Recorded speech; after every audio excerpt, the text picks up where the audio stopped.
Nous allons aussi le DAF, même dans Masechet Baba Mitzia, nous reprenons vraiment les dernières lignes du DAF, la Méthède, qui rapportait l'histoire de Marie Bar Isaac, qui avait un frère, un demi-frère, qui venait à lui après la mort de son père au moment de l'héritage. Il a dit qu'il ne le reconnaissait pas, finalement il a apporté des témoins, que c'était son frère, ils ont partagé les sofs, à tout ça, d'Ahwaou. Finalement il a apporté des témoins que c'était son frère.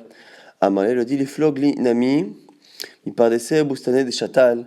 Je veux aussi que tu me partages tous les biens que tu as achetés avec cet héritage, que tu as fait fructifier, donc tout ce qui est profit euh, postérieur. Amalé, il le dit Shapirka Amalach. Le juge en Raprisda a dit effectivement, il a raison. Ditnan c'est Mishnah. Enya banim gdolim uktanim, celui qui a laissé des enfants grands et petits.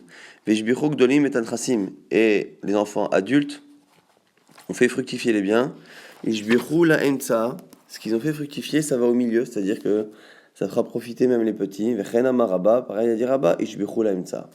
Donc effectivement, c'est une Mishnah confirmée par Rabba qui dit que dans ces cas-là, lorsqu'il y a un grand et un petit, là, celui qui est venu, il était mineur à ce moment-là, il bénéficiera tout de même de toute la plus-value qui a été faite pendant la période où il était mineur et qui n'a pas reçu l'héritage.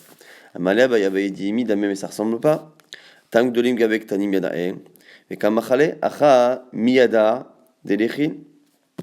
Ah ben il dit maintenant là-bas, dans le cas de la Mishnah de Rabat, c'est parce que là-bas la fratrie est connue, des adultes, des enfants, et les adultes qui font fructifier les biens savent qu'il y a des enfants mineurs qui vont recevoir une partie de l'héritage, et donc quand ils le font, ils savent dès le départ que c'est comme ça que ça va se passer. Mais là ici, Marie Bar Isaac, alors il connaissait l'existence de son frère, mais il ne pensait pas qu'il allait un jour revenir, ou certains disent qu'il pensait qu'il était mort. L'Agma dit, Gagal Milta ou Matale Kame de Rabbi Ami, cette histoire finalement est venue devant Rabbi Ami. Amaleo, il a dit que de la maison, non seulement ça, mais en plus, Amro Shamin M. Karis, Ashta Didelo Yavinale, autre question qui est arrivée, qui est venue de Rabbi Ami, devant qui l'histoire a été rapportée, c'est qu'on a vu que lorsque quelqu'un s'occupait d'un bien qui n'était pas le sien, quelqu'un était en famille avec quelqu'un qui était emprisonné à l'étranger, on a dit qu'on le met sur le terrain et qu'on lui donne une partie de la récolte.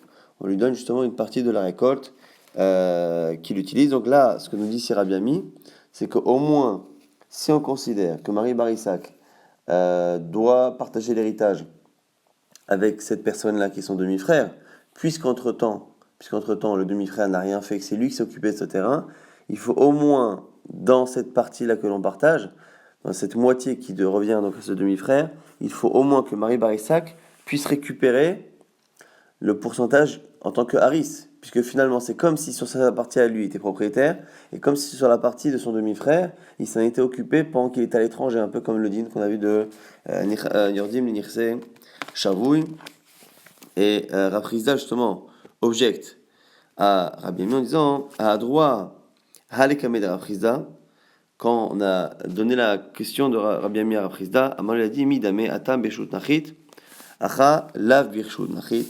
Il y a une différence où dans la lacha qu'on étudie depuis 2-3 jours, où on disait justement que lorsqu'on est Yordim, lorsqu'on descend sur le terrain de quelqu'un qui est à l'étranger, on prend un pourcentage comme un risque, là-bas c'est Birchut, c'est autorisé. C'est le Beddin qui est autorisé.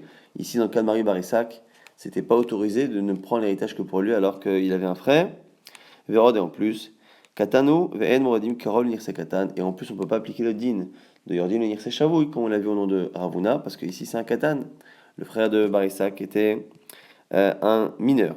Et la Gemara dit à droit les Kamé de Rabbi Ami, on envoie la réponse à Rabbi Ami. Amar lui a dit, Lo Saimo Akame. Des Katano, effectivement, on m'avait pas rapporté qu'il était mineur, donc il acceptait au moins une des deux réponses. Nouvelle Mishnah.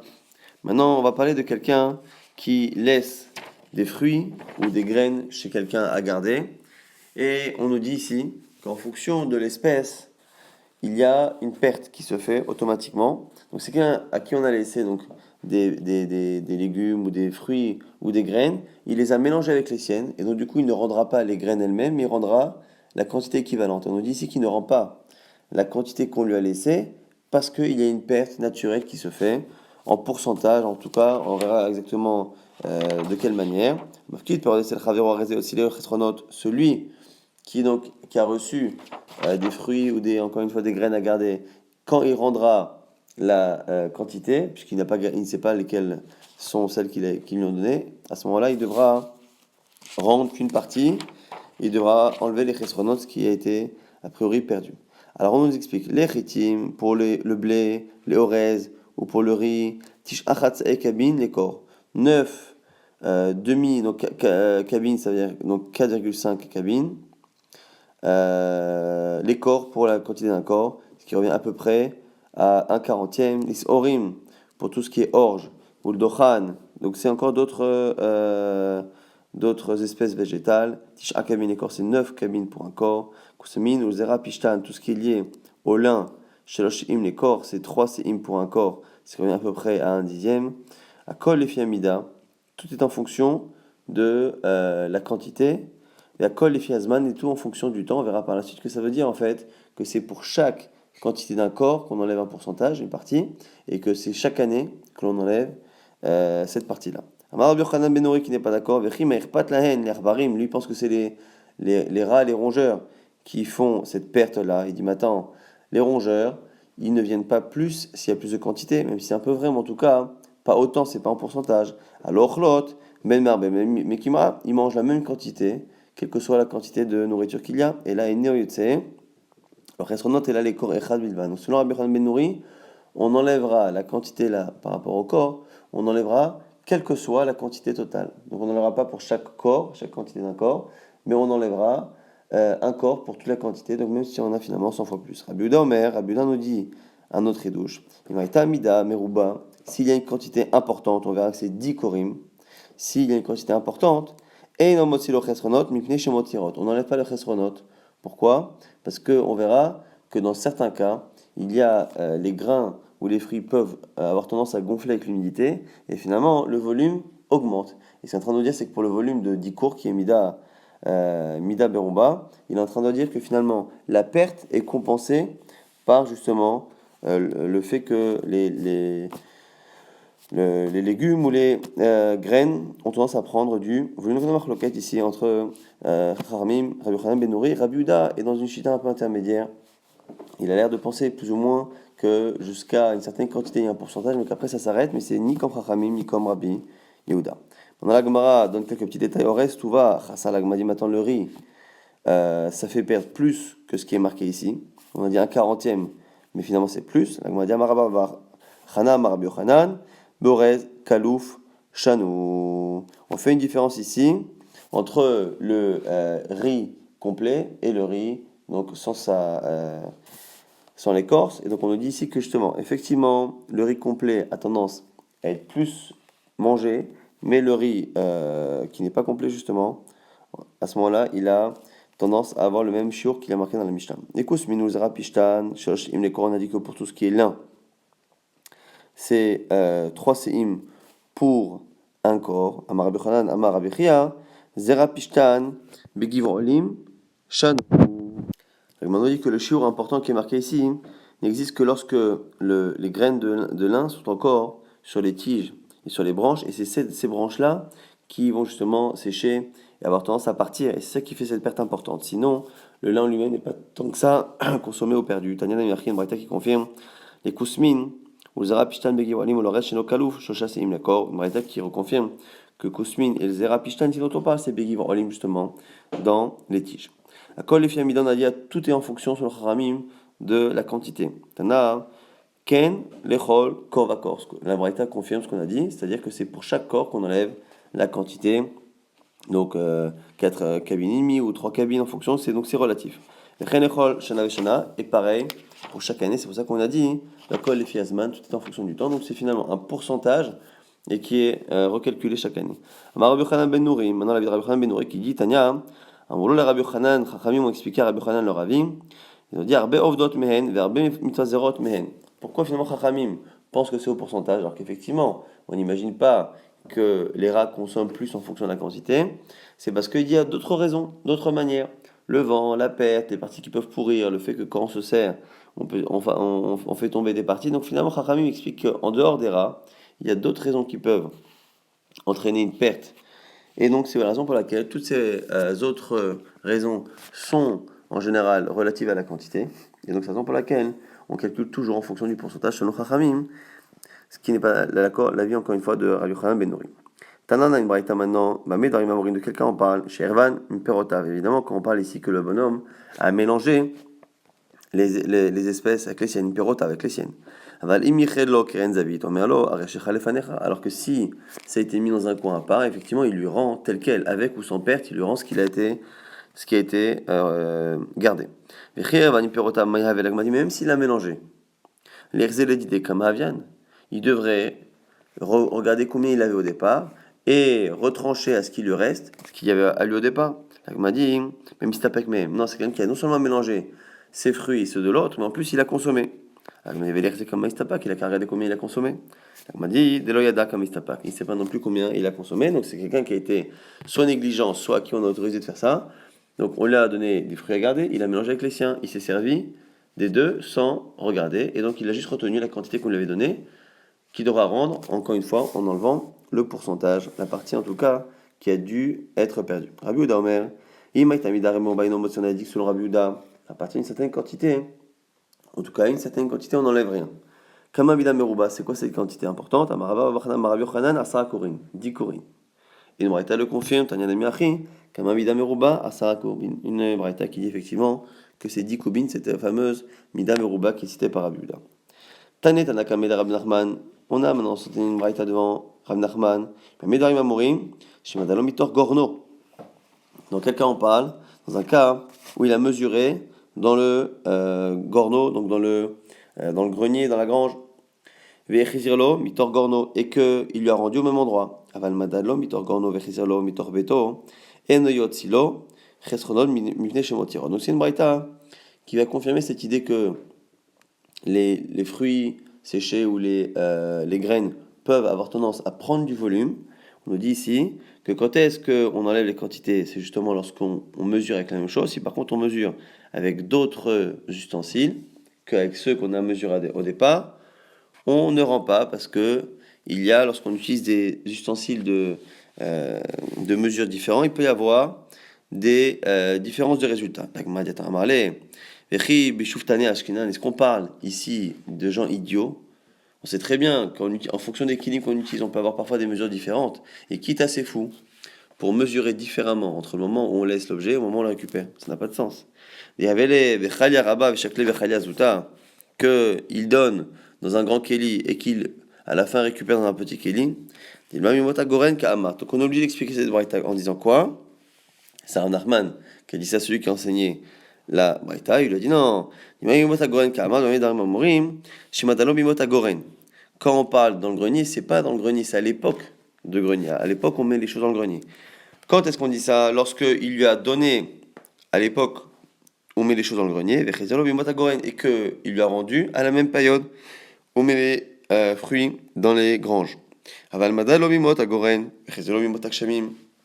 Mais si il lui a mesuré et donné à l'époque où on met dans les granges, donc à la fin de l'été, où il fait encore sec, et qu'il lui a rendu Mimotak Shamim en période des pluies, où il fait humide, et donc ça a tendance à avoir pris du volume, à ce moment-là, il ne déduit pas les parties perdues, puisqu'au contraire, de l'autre côté, il y a un gain qui est fait parce que justement, l'humidité crée un enflement, une inflation des grains.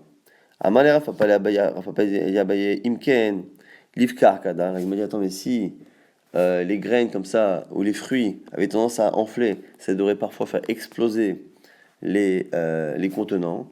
Alors il m'a dit Ava Ouda ou Pakar Kada. Il m'a dit il y a une histoire où effectivement c'est arrivé. Donc c'est une réponse. Et bien, il était ma autre réponse. Mishum Itzetsa. Mishum Itzetsa, c'est le fait que parfois il y a une telle densité que finalement les graines chacune appuient sur l'autre et empêchent parfois les graines d'enfler parce que chacune fait une pression sur l'autre et du coup c'est la raison pour laquelle on ne peut pas avoir ces situations-là. On l'a rarement en tout cas la situation où les contenants explosent. Nouvelle Mishnah. Yotzilo Shtut le Yain. Lorsque quelqu'un vend ou laisse ici du vin, il lui enlève la quantité de Shtut, qui est un chichit, un sixième. Rabbi Domer, Chomesh, une marloquette, combien? Est-ce que c'est un sixième ou est-ce que c'est un cinquième? On verra exactement que finalement c'est pas une marloquette, ça dépend de la situation.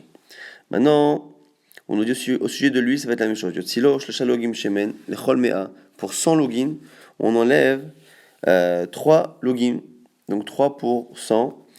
Log umerza shmarim, log umerza bela. Et on explique comment sont faits les 3%. 1% et demi de shmarim, de résidus, au fond. Et 1% et demi qui est la partie qui a dû être absorbée dans le tonneau, dans le récipient. Si c'était par contre de l'huile qui était déjà filtrée, et noyot silo shmarim, évidemment il n'enlève pas le 1% et demi de shmarim, de résidus.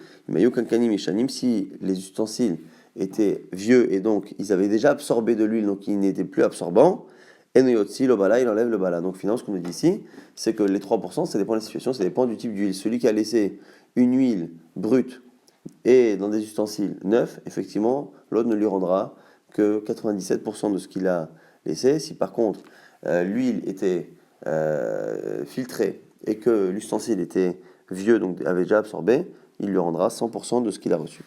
Rav Yehuda Omer, Af Mocher Shemen Mezukak Lachavero Kolimot Hashana, même celui qui vend de l'huile à quelqu'un, donc c'est un chenvani, un épicier, un commerçant qui vend de l'huile à quelqu'un, il a un contrat avec lui chaque semaine, il lui donne sa quantité d'huile donc à l'année, Kolimot Hashana. Il lui enlève aussi un rezem kabel alav, log umerza shmarim, lemea. Et la personne sait que il perdra chaque fois 1,5% par rapport à la quantité attendue. La Gemara reprend le début de la Mishnah qui me disait que sur le vin, quelle était la quantité justement perdue? Est-ce que c'est un sixième ou est-ce que c'est un cinquième? La Gemara dit vélo plié. Mar qui a trait ou mar qui a trait, chacun dans sa région. Très des mar, Rafou Bikara, vélo maïtzfe. Il y a une région dans laquelle on avait tendance à enduire de l'intérieur les tonneaux avec de la cire qui est hermétique, qui empêche en tout cas le plus possible l'absorption du vin dans le contenant, et donc c'est la raison pour laquelle c'est qu'un sixième. Très déma, dans par contre la région de Rav Yehuda, Chafou Bechufara, il mettait justement du zéphet, donc une sorte comme ça de goudron, au maïtz fait, et ça avait tendance à laisser absorber plus, donc c'est la raison pour laquelle il fallait enlever un cinquième, donc ça dépend ici de l'enduit qu'on mettait à l'intérieur. Et Baïtema, il y en a qui disent que Mishum, Gargishta, non, que ça dépend de la terre. Donc les ustensiles étaient faits en terre, donc on dirait que c'était pas des tonneaux en bois comme aujourd'hui, en terre, et en fonction de la terre qu'on utilisait pour justement fabriquer ces tonneaux, on avait parfois des tonneaux qui étaient plus poreux et qui avaient tendance plus à absorber que d'autres. Encore une fois, un absorbe plus que l'autre. C'est la raison pour laquelle finalement on a ce chilouk-là entre Rav Yehuda et Chachamim, qui n'est pas finalement une achloken, mais simplement deux situations différentes. Be'atre de Rav Yehuda, Ramu Arba'im vetamne Kuzé Bedana. On explique ici qu'à l'époque de Rabbi Yehuda, dans la région de Rabbi Yehuda, on avait tendance à remplir les tonneaux avec 48 cousés. Donc ici, cousé, c'était une mesure. Et donc on nous explique comment Rabbi Yehuda faisait du commerce. Donc lui, Azin, Danam, Bishita Zouzé, il achetait pour 6 zouz, il achetait 48 cousés. Donc, Paris, Rabbi Yehuda, Shita, Bezouza. Et il vendait à chaque fois. Donc il allait revendre. Et quel était le prix auquel il vendait? Il vendait pour 6 zouz. Il vendait 6 kousim, il les vendait pour 1 zouz. Donc 6 kousim pour 1 zouz selon Rav Yehuda, et la Gemara va nous expliquer comment il était mistaker, comment il gagnait son argent. Donc lui il vendait pour 1 zouz, il vendait 6 kousim.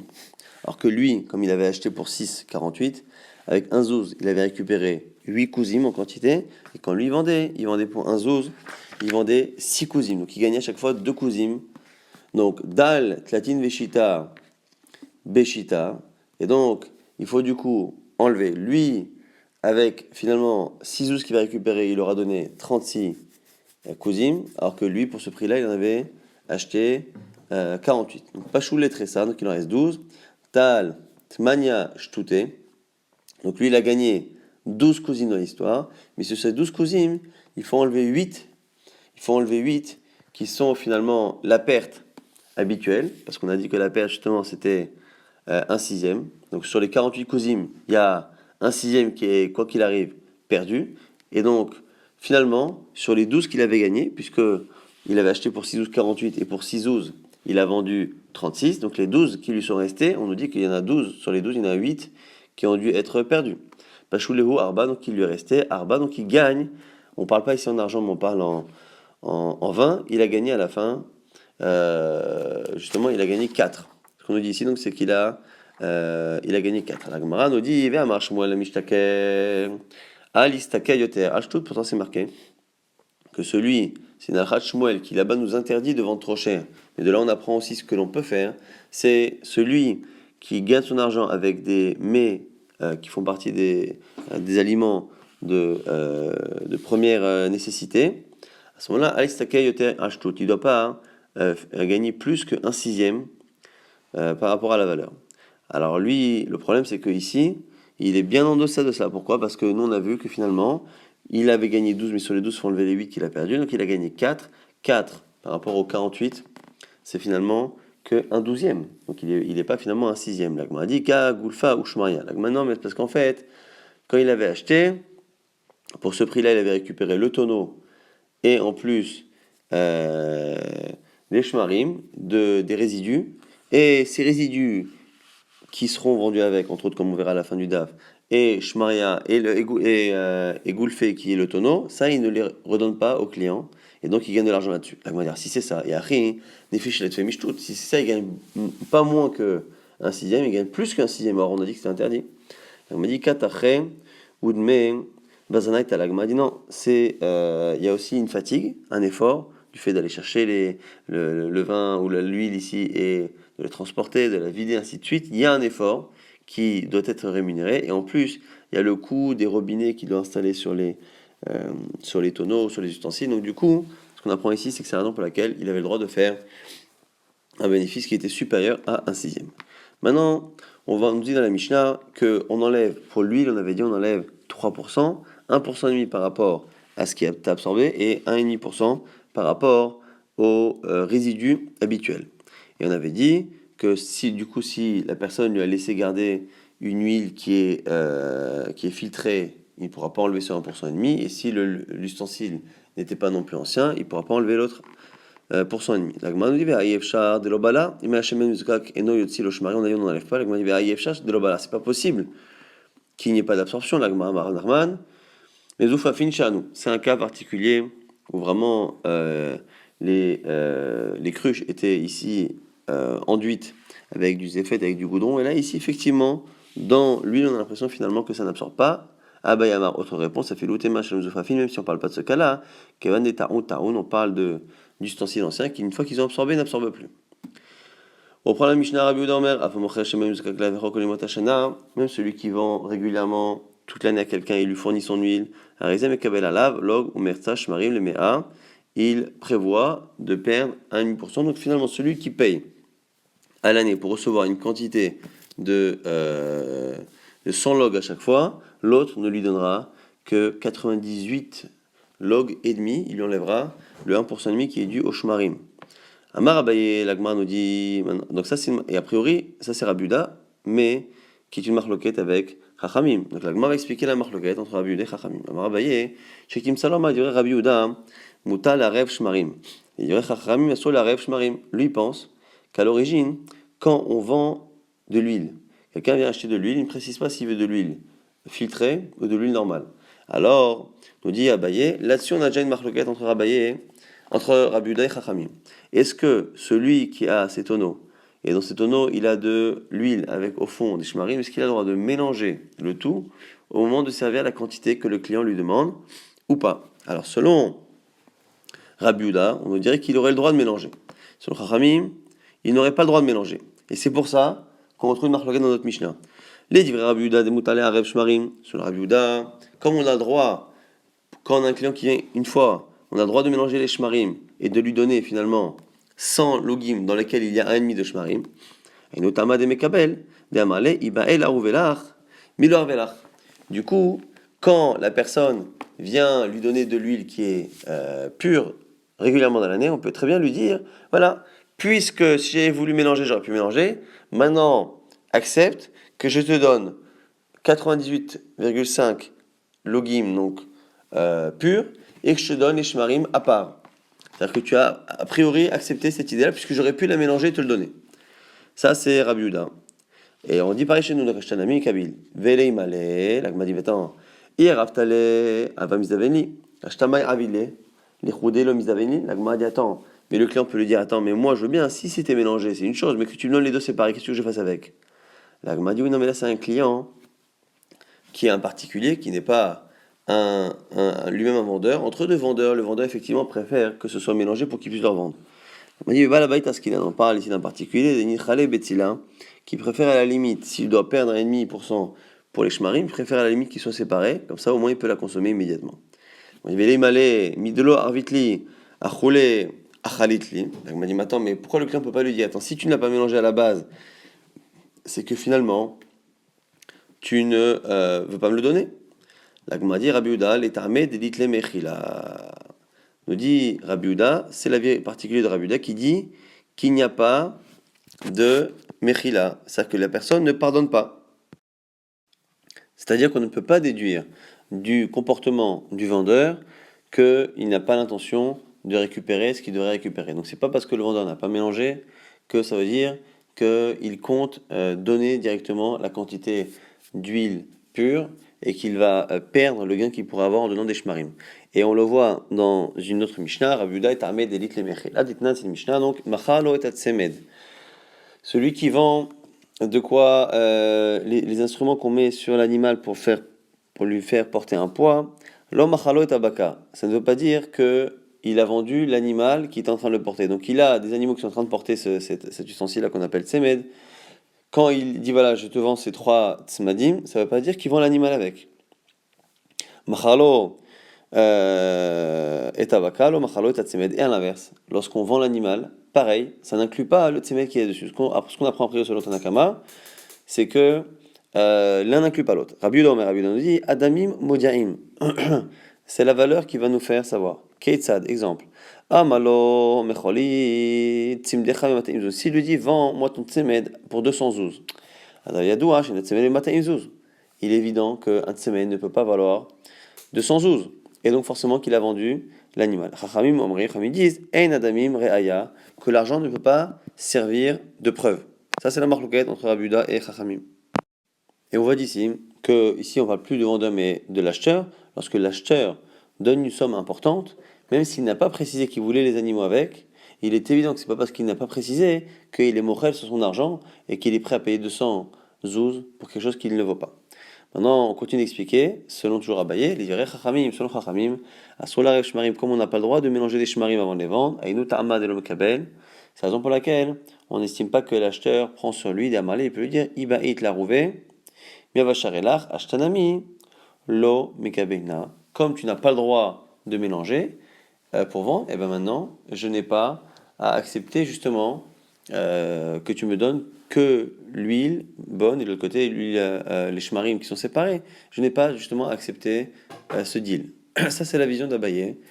Amalé Rafapa dit Abaye, Adraba, au contraire, Ipramistabra, c'est le contraire qui est logique. C'est-à-dire, il dirait Chacham Yimutar la Rev Shmarim, au contraire, selon Chacham, en général on a le droit de mélanger les shmarim, Ta'amad et l'Omekabel, et la raison pour laquelle on estime ici qu'il n'y a pas eu justement de Mechila, d'Amalé, Midelo Araftali, Achule, Achalitli.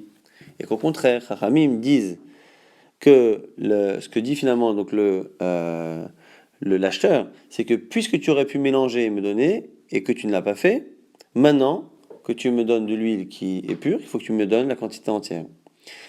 Et donc tu étais mochel. Il dirait Rabbi Yehuda, Asur la Rev Shmarim, et donc on dirait l'inverse, il dirait sur Rabbi Yehuda, on n'a pas le droit de mélanger avant de vendre, Vainu Tarma dem Kabel, la raison pour laquelle ici on dit que le lokar il accepte le changement, d'Amalé ce qu'il dit, il va être la rouvé, lo charili la rouvé l'ach, kaboulé lo mekabelta, que le vendeur peut lui dire, dis-moi, si déjà je ne peux pas mélanger, là maintenant, si en plus, quand je te donne, j'enlève la quantité, Kaboulé, le Mekabelta, à ce moment-là, si tu n'acceptes pas, les gens vont me dire Zvon Vezaben Tagara Ikre, dis-moi, tu achètes et tu vends et tu ne fais pas de gain, et tu t'appelles un Tagra, tu t'appelles un commerçant, ça fait les gens vont se moquer de moi.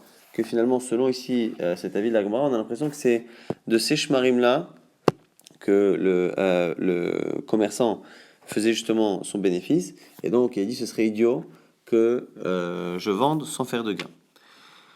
Maintenant on a une braïta, il dit Tana, echad aloka vechad amafkid lifkatim. Que ce soit un loker, un acheteur, ou que ce soit un mafkid, quelqu'un qui garde un objet, pareil, pour l'ifkatim, ils ont le même statut par rapport à abkatim. Katim, ce sont des résidus qu'il y a dans les grains lorsque l'on fait de l'huile avec justement des graines. Il reste des résidus, ces résidus-là, alors c'est pas pareil que shmarim, shmarim c'est encore autre chose, shmarim c'est ce qui se dépose dans le fond quand on laisse l'huile sans bouger. Et là ici c'est des psolettes, des petits résidus qu'il y a tout de suite, que l'on peut voir lorsque l'on presse et qu'on fait cette huile.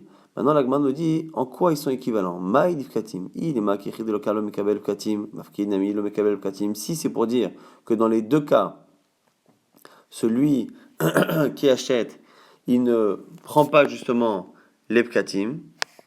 C'est-à-dire que celui qui achète, il doit recevoir de l'huile sans pkatim. Et de la même manière, celui qui laisse un objet chez un gardien, il doit récupérer sans les pkatim. L'Agman dit c'est un problème. Veleim ale. Piktar ma'avid lehu. Celui qui est chômeur, celui qui est gardien, s'il y a des résidus, pourquoi devrait-il rendre une huile sans résidus? Et là, donc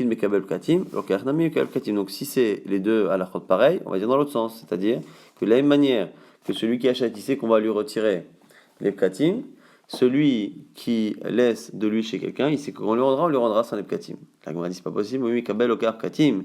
Est-ce qu'un acheteur paie les pkatim? Pourtant c'est marqué Ve'atanya Rabbi Yehuda Omer, lo amru shemen achur, et là les mocher milvan, que justement le shemen achur, une huile justement qui est floue, qui est mélangée avec justement des résidus. Cette perte-là, elle est sur le mocher, sur le vendeur. Share lokar mekabel alav lo gomer tzashmarim velokatim. Parce que l'acheteur, lui, il prend sur lui le fait de perdre, on a dit 1% et demi pour les shmarim, pour les résidus qu'il y a dans le fond, mais pas pour les pkatim. Donc comment c'est possible de dire que les deux, ici que le lokar il perd, la gmani lokashia, hade ivle sous betishre, le kashakil mine ben nissan kimida de tishre, ça dépend s'il a payé en mois de tishri, que finalement il a pris l'huile au mois de Nissan. Hade ivle sous ben nissan, une fois c'est un cas au contraire on a payé en Nissan, le kashakil mine ben nissan kimida de nissan, et finalement il a pris à la même période, et en fonction de la période justement où on achetait, celui qui paye en tishri pour une huile qu'il récupère en Nissan, dans ces cas-là, en fonction du moment justement où il a payé, on va déterminer qu'à ce moment-là, il paye une huile qui a déjà qui a tout de suite non seulement des shmarim, mais en même temps des pkatim, et donc du coup, il perd ces pkatim-là, et un locker classique qui achète en Nissan, une huile qui reçoit tout de suite en Nissan, ne perd pas justement les pkatim. On va rapidement tenter de résumer ce qu'on a vu dans ce DAF. Donc, on a vu on avait une Mishnah dans laquelle on nous disait que, en général, lorsqu'on laissait des graines ou des fruits chez quelqu'un, il y avait souvent une perte. Cette perte-là, on avait une marloquette entre Tanakama, Rabbi Yochanan ben Nouri et Rabbi Yehuda. Est-ce que cette perte était toujours en pourcentage? Donc, plus la quantité est grande, plus la quantité perdue est grande. Selon Rabbi Yochanan ben Nouri, non, c'est une somme fixe par rapport à un cours. Il y a une certaine quantité, cours en hébreu, kavavresh, qui est enlevé, et sur Rabbi Yehuda, il y a encore un autre redouche, c'est que dans la quantité de 10 cours, il y a le fait que les grains ont tendance à enfler, et donc finalement la perte occasionnée par les rats et ce genre de choses est compensée. On a dit que la marque entre Rabbi Yochanan, Ben Nouri et Chachamim, c'est ce qu'on ne considère que le problème des animaux, ou ce qu'on considère les autres pertes. Selon Chachamim, il y a d'autres pertes, elles sont relatives à la quantité. Sur Yochanan Ben Nouri, où c'est que les animaux ne se multiplient pas forcément en fonction de la quantité. On va pas redonner les détails sur les pourcentages par rapport à chaque espèce, mais en tout cas on parlait d'un cas de quelqu'un qui avait reçu à garder des graines ou des fruits, qui les avait mélangés avec les siennes, qui s'en était servi, et du coup il ne savait que la quantité qu'on lui avait donnée, et donc il devait rendre, mais en pouvant enlever à chaque fois le pourcentage ou la partie qu'on estimait avoir été perdue. On avait vu la même chose pour le vin, on avait vu qu'après, en fonction des types de tonneaux ou de comment on enduisait les tonneaux, ça pouvait être différent. On a vu la même chose avec l'huile, en sachant que l'huile, il y avait aussi autre chose, c'est qu'il y a non seulement ces résidus qu'il y a dans le fond, mais il y a également l'absorption du tonneau. Donc ça, c'est de nouvelles raisons d'avoir des pertes qui sont différentes par rapport aux graines. Et on a vu maintenant, au niveau d'un achat, que c'était la même chose pour un acheteur, en sachant que l'acheteur ici ressemble un peu à celui qui donne ses graines ou son huile à un gardien et qui les récupère plus tard. C'est un peu pareil ici. La personne donne de l'argent et s'attend à récupérer une certaine quantité d'huile, et au final on dit qu'on lui enlève on lui enlève justement la partie des shmarim. Ça, c'est ce qu'on avait dit dans la Mishnah. Et comme c'est une marque Rabbi Yehuda Chachamim, donc finalement, est-ce que lorsque la personne achète une certaine quantité d'huile, est-ce que l'acheteur aussi perd, comme le marquid perd justement le pourcent des shmarim, le 1,5% de shmarim? Selon Rabbi Yehuda, oui, selon Chachamim, non. Et on avait vu qu'on avait deux explications, Abaye et Rava, à savoir qu'est-ce qui fait que justement, est-ce que c'est parce que de manière générale, on peut mélanger avant de vendre ou pas? On avait les deux visions qui pouvaient justement expliquer la marque Rabbi Yehuda Chachamim, sachant que la vision d'Abaye et celle de Rafa étaient diamétralement opposées sur les avis de Chachamim et de Rabbi Yehuda par ailleurs, pour justifier ici l'avis d'ici. Après, on a vu à la fin qu'on avait aussi une notion de pkatim. Pkatim, ce sont d'autres résidus qui proviennent des graines. C'est pas des résidus qui viennent dans le fond, mais des résidus qui viennent tout de suite quand on presse les graines pour en faire de l'huile. Et on a vu en général, quand on vendait à une période et qu'on récupérait l'huile à cette période, en général, l'acheteur ne perdait pas cette quantité-là de pkatim, on ne pouvait pas le lui déduire. Par contre, s'il achète en ticherie et que finalement, pour qu'il récupère en Nissan, dans ces cas-là, il prend sur lui le fait de perdre à la fois les shmarim, à la fois éventuellement éventuellement également les pkatim.